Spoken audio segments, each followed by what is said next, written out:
Good morning friends, एक बार फिर से हार्दिक हार्दिक अभिनंदन है। और VWIC में मैं अमित कुमार सोनी सभी व्यूअर्स का एक बार फिर स्वागत करता हूं।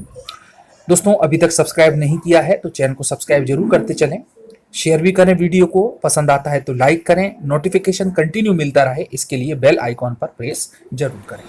दोस्तों, शिक्षित बेरोजगार युवा जो कि काफ़ी लंबे समय से परीक्षाओं की तैयारी कर रहे हैं, कई सारी भर्ती परीक्षाओं की तैयारी के लिए उन्होंने काफ़ी समय अपना दे दिया है और चाहते हैं कि हमारा जॉब जल्दी से लग जाए, हमें नौकरी मिल जाए।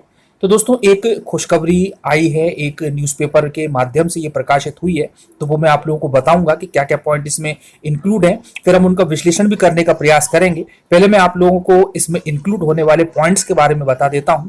पहला पॉइंट इसमें दोस्तों महत्वपूर्ण ये है कि सीधी भर्ती पर जो रोक लगी हुई थी वित्त की कमी से, फाइनेंस की कमी से और कोरोना काल के कारण, वह रोक हटा दी गई है, यानी कि भर्तियां अब स्टार्ट हो जाएंगी। पहला पॉइंट। दूसरा है दोस्तों कि जो 5% पद हैं, जितने भी खाली रहेंगे, उनका अधिकार दे दिया है विभागों को कि वह अपनी भर्ती उन 5% पदों पर कर सकें। उसके बाद में वित्त विभाग से अनुमति की बात है। साथ में ही आरक्षण नियमों का पालन करने की बात इसमें कही है कि ईडब्ल्यूएस के 10% को किस प्रकार से आरक्षित किया जाएगा, उसके संबंध में क्या नियम है, ये भी इसमें बताए गए हैं। तो आइए दोस्तों जानते हैं पूरी न्यूज एक विश्लेषणात्मक तरीके से इस न्यूज़पेपर के माध्यम से। देखिए दोस्तों, इसमें है कि सीधी भर्ती पर लगी रोक हटी और विभाग 5% पद खुद भर सकेंगे। 5% से ज्यादा पद भरने के लिए वित्त विभाग की अनुमति लेनी होगी। चलिए आइए जानते हैं विस्तार से। 2 साल में 7,000 से ज्यादा सरकारी कर्मचारी रिटायर हुए। इनमें से 350 पद विभाग अपने स्तर पर भर सकेंगे, यानी कि 5% पद। चलिए आगे देखते हैं कि राज्य सरकार ने सीधी भर्ती पर 2019 से लगी रोक हटा दी है। अब विभाग अपने स्तर पर रिक्त पदों में से 5% पर खुद भर्ती कर सकेंगे। इस संख्या से ज्यादा पद भरने के लिए उन्हें वित्त विभाग से अनुमति लेनी होगी और शुक्रवार को इसके आदेश भी जारी हो गए हैं।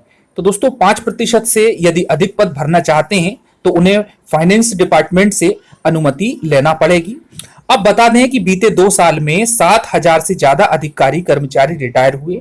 इन खाली पदों की गणना सरकार ने कर ली है, जिनमें से 350 पद विभाग अपने स्तर पर भर सकेंगे। सरकार ने MPPSC यानी कि मध्य प्रदेश लोक सेवा आयोग और अन्य संस्थाओं से भरे जाने वाली भर्तियों पर लगे प्रतिबंध में छूट दी है। 5% पदों पर ही भर्ती किए जाने का मतलब यह है कि यदि किसी विभाग में 100 पद खाली हैं तो इन पदों का 5% पद यानी कि 5 पद भरने का अधिकार विभाग को होगा। यहां पर ये कुछ मिस्टेक से गलत हो गया है, तो इस पर ध्यान ना दें। अब दोस्तों आगे है कि 2019 में विभाग ने सीधी भर्तियों पर लगा दी थी रोक और लॉकडाउन में अर्थव्यवस्था चरमराई। बीते 2 साल में प्रदेश का ज्यादातर समय लॉकडाउन में बीता। इससे राज्य की वित्तीय स्थिति प्रभावित हुई है। नई भर्तियां रुकी रहीं। 2021 के अप्रैल और मई तक कोरोना के कारण हालात ठीक नहीं रहे। भर्तियों पर लगी रोक हटने के बाद सरकार की मंशा हेल्थ इंफ्रास्ट्रक्चर में भी खाली पदों को भरने की है और इनमें पैरामेडिकल के खाली पदों को चरणबद्ध ढंग से भरा जाएगा।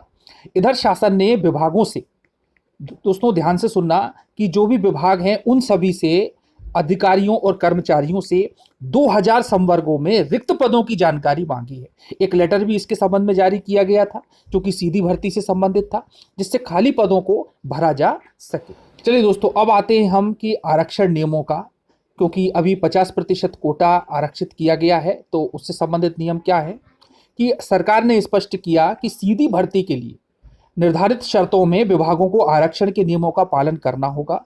फिलहाल प्रदेश में 50% ही आरक्षण व्यवस्था है, जिसमें 20% ST, 16% SC और 14% आरक्षण OBC वर्ग के लिए है। इसमें खास बात यह है कि आर्थिक रूप से कमजोर सामान्य वर्ग के लिए 10% आरक्षण लागू कर दिया गया है, लेकिन यह आरक्षण कुल 50% पद आरक्षित किए जाने के बाद 50% जो सामान्य वर्ग के लिए बचते हैं, उनमें से 10% आरक्षण सामान्य आर्थिक वर्ग यानी कि EWS के लिए मिला हुआ है।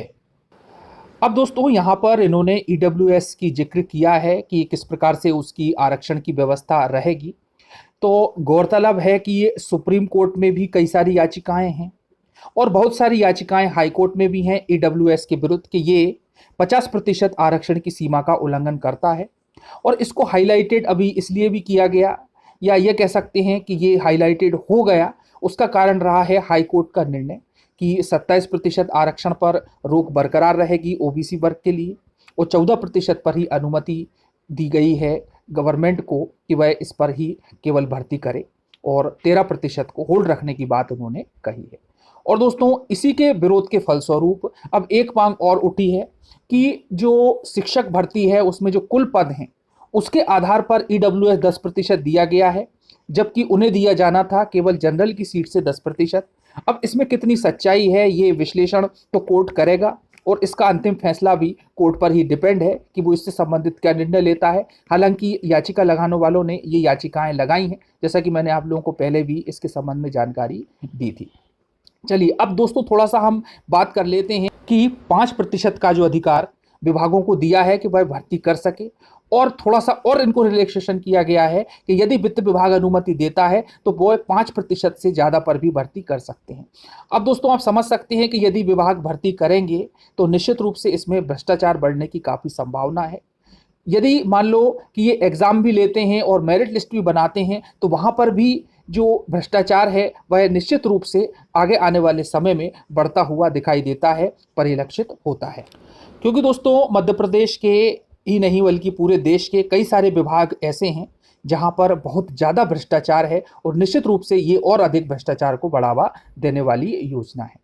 इसके लिए कोई एक उपयुक्त ईमानदार संस्था के आधार पर ही नियुक्ति प्रक्रिया की जानी चाहिए। वह एक एजेंसी के माध्यम से ही परीक्षा ले और बाकायदा ईमानदारी से मेरिट लिस्ट जारी करे और उसके आधार पर नियुक्ति दी जाए। हालांकि दोस्तों एक पारदर्शिता होना बहुत ज़रूरी है। हमने व्यावसायिक परीक्षा मंडल को भी देखा कि किस प्रकार से वहाँ पर भी भ्रष्टाचार हुआ है, लेकिन आगे आने वाले समय में इसको बढ़ावा देने की जगह इसको रोकने का प्रयास करना चाहिए। तो दोस्तों अब जो भी होगा आगे गवर्नमेंट क्या निर्णय लेती है सभी को जानकारी मिलती रहेगी। मिलते हैं अगले वीडियो में। चैनल को सब्सक्राइब जरूर करते रहें। धन्यवाद। जय हिंद, जय भारत।